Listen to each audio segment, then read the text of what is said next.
determined not to budge until he saw all there was to see. Upon arising, now enlightened, the Buddha spent the next 45 years teaching a new and revolutionary way of seeing the world. The essence of his teachings, called the Dharma, was articulated in the Four Noble Truths, where he taught the path to the end of all suffering. Central to these teachings was an important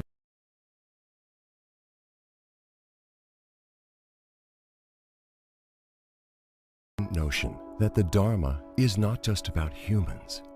Rather, it includes all of the beings who share the earth. During the course of this film, we'll explore what the Buddha taught us about animals and our relationship to them.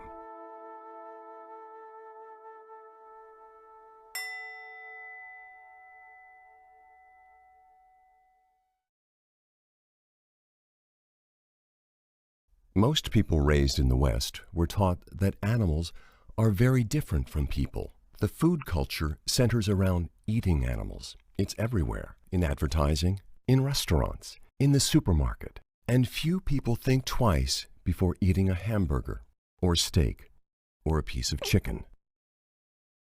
The entertainment industry showcases them in circuses, and zoos, and aquariums. And the medical and cosmetics industries experiment on them. Most of us care very deeply about our companion animals, such as dogs and cats, but we often fail to extend this same compassion to other animals. Imagine instead a culture where animals are not harmed. When people are introduced to the Dharma, one of the first things they're taught is the first precept, cause no harm. And they're taught that this principle of non-harm extends not just to humans, but to all beings. Unlike in Western culture, where animals are kind of considered a separate, almost a separate form of life, and humans are considered very, very different, in Buddhism, we're all considered to be just a part of nature. And that we all have the same, we could say 5 aggregates. We're all made up of the same kinds of stuff. So there's not a hard and fast dividing line between humans on the one hand and the creatures on the other. That's why the first ethical precept in the Buddha's teachings is not to take the life of any living being. So I think that's the fundamental stance from the point of view of the Dharma. As a Buddhist, when you take refuge in Buddha, Dhamma, and Sangha, one of the principles that by taking refuge in Dhamma and Buddha is that not harming other beings, not causing harm to other beings. That is the number one key principles that you take by taking refuge in Buddha, Dhamma, and Sangha. When I'm asked what's the major factor of Buddhism, I will say ahimsa. And ahimsa means non-harming. And in what I've learned of Buddhism, the non-harming is of ourselves, of others, including animals, and of the environment. Those 3 things are the 3 things that I see, at least our tradition, try to deal with all the time. To live lightly on the land. And that would certainly include not taking the life of another, not stealing their life, and also what their bodies were made of.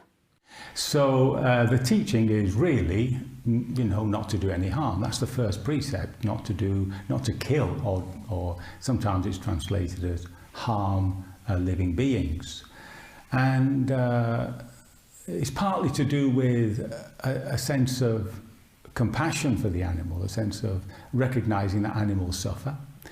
There's also, you might say, a more transcendent view of it, that, according to the Dharma, we take rebirth. And it might be that some of the animals that you are that we are killing were once human beings, or hopefully were moving up the strata. So I think it's basically seeing his teaching as a whole and putting all animals within that process of liberation. I'm lucky in a sense. I've taken the precepts in all three traditions. I'm a joint monk now in the Tibetan tradition and the Soto Zen tradition. But in my early days, I trained in the Theravada tradition and spent a short time as a Theravada monk. So I've taken the precepts in all three traditions.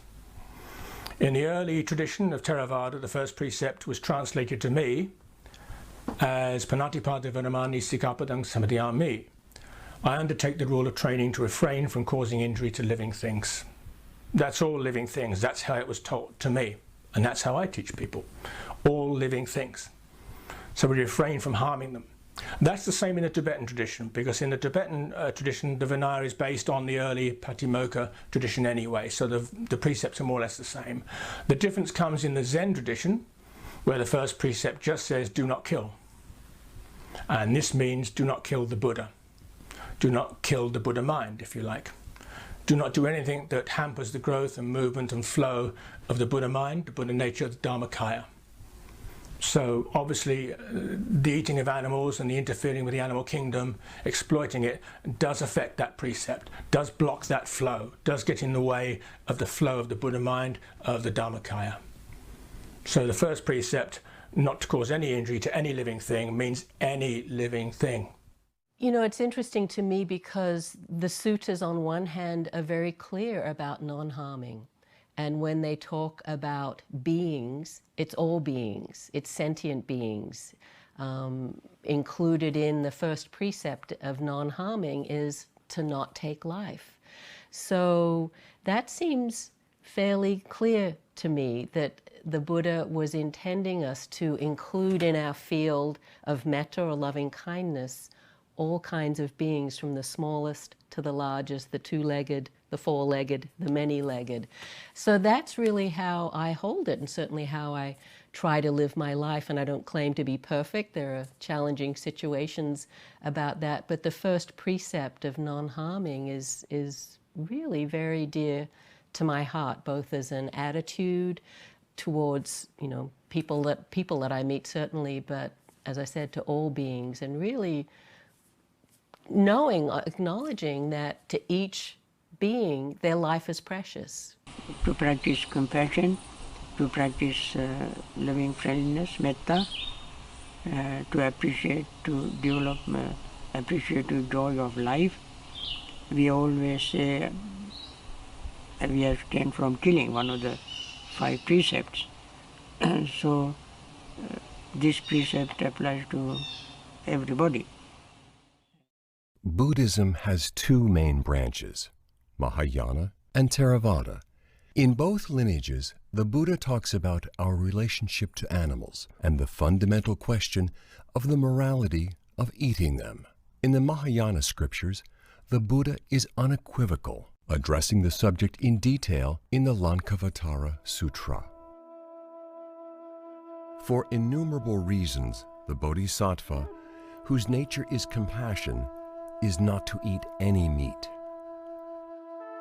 Thus, Mahamati, whenever there is the evolution of living beings, let people cherish the thought of kinship with them, and thinking that all beings are to be loved as if they were an only child, let them refrain from eating meat.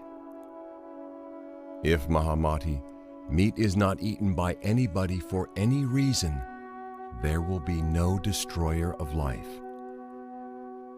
Thus, Mahamati, meat eating I have not permitted to anyone. I do not permit, I will not permit.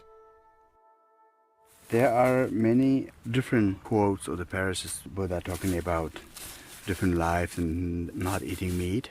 One of the very strong statement that Buddha had is, I condemn meat eating in all means. I have never approved of meat eating.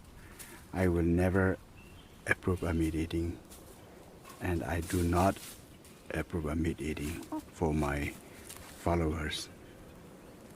for all sentient beings are equal to me like my only son. For bodhisattva vows, lay people can also take bodhisattva vows if they choose. Monastics have our monastic precepts that are different from lay people, or at least more elaborated than what the lay people take as the 5 precepts. But the bodhisattva vows, they can also take vows, and the bodhisattva precepts will prohibit meat eating, whether you're a lay person or a monastic. It's very explicit. So Buddha's main teaching is be vegetarian. Main teaching is don't kill animal, don't kill human body, don't kill animals, don't lying, don't stealing, very nice, honest, compassion for other to take care, for how is I can do other to benefit. Only these things remember, he said. The Buddha also addresses the subject of eating animal products in the Surangama Sutra. Bhikshus who do not wear silk, leather boots, furs, or down from this country, or consume milk, cream, or butter, can truly transcend this world. In the Theravadan scriptures, only a few passages address the subject of eating meat. In the Jivaka Sutta, the Buddha discusses a notion called the 3 purities, saying that monks are not allowed to eat meat unless they know the animal was not killed for them. Jivaka, I say that there are 3 instances in which meat should not be eaten: when it is seen, heard, or suspected that the living being has been slaughtered for oneself. I say that meat should not be eaten in these 3 instances. I say that there are 3 instances in which meat may be eaten: when it is not seen, not heard, and not suspected that the living being has been slaughtered for oneself. So one of the monastic rules in Theravadan Buddhism is that monks are allowed to eat meat. And I think that was a very practical thing at the time of the Buddha, as I understand it, because of the simple concept, beggars can't be choosers. And we have these penniless, wandering vagabonds who need to sustain their bodies in order to carry on their Dharma practice. If they went from house to house and said, no, I have to have a special kind of food, no, don't give me that, it would have been much harder for the lay community to support them. So the Buddha said it was permissible for them to eat meat as long as they didn't know, hear, or suspect that the animal had been killed specifically for them. If they suspected that or knew that, then they weren't allowed to eat that meat. So I think what the Buddha was saying is that as agents, we shouldn't, where we have a choice, we shouldn't be involved in that chain of killing. Even though the bhikkhu had not done the killing and someone else had done that, it was still considered improper if it was killed with the bhikkhu in mind. In a modern consumer society, when we walk into the supermarket, one has to wonder, who have those animals been killed for? And as an average consumer, you know, it often feels to me like they were killed with me in mind if I buy that meat. So an updated understanding of that could be in this modern consumer society. By buying meat and fish products, we're participating in that same chain of killing that the Buddha recommended against. And so the rule was made that if you if you didn't kill the animal yourself, you didn't request it to be killed for you, and you are not aware that it was killed on your behalf, then karmically you are pure, because you were just wandering around through the villages collecting whatever people happen to want to put in your begging bowl. But in a situation where actually you are in charge of what you can eat, and you go into butcher shops and you buy meat, then in a way the very fact that you're buying it is saying that you are subscribing to the whole culture which rears meat to be killed for consumption. I mean, they only raise and kill these animals because people buy the meat. If we didn't buy it, that particular industry would die out. That if somebody goes into a market, say on a Tuesday, and orders a piece of chicken, at the sales counter somebody will click some kind of calculator which will determine on Tuesday a piece of chicken was sold, which will send out a message for next Tuesday that we have to meet the same quantity of chickens to satisfy our customer base. You know, so even though when you order the chicken on Tuesday, you're not responsible for the death of the chicken that's providing that meal on Tuesday, but in an indirect way, you can be sending a signal that next Tuesday a chicken should be killed to provide food for the customers.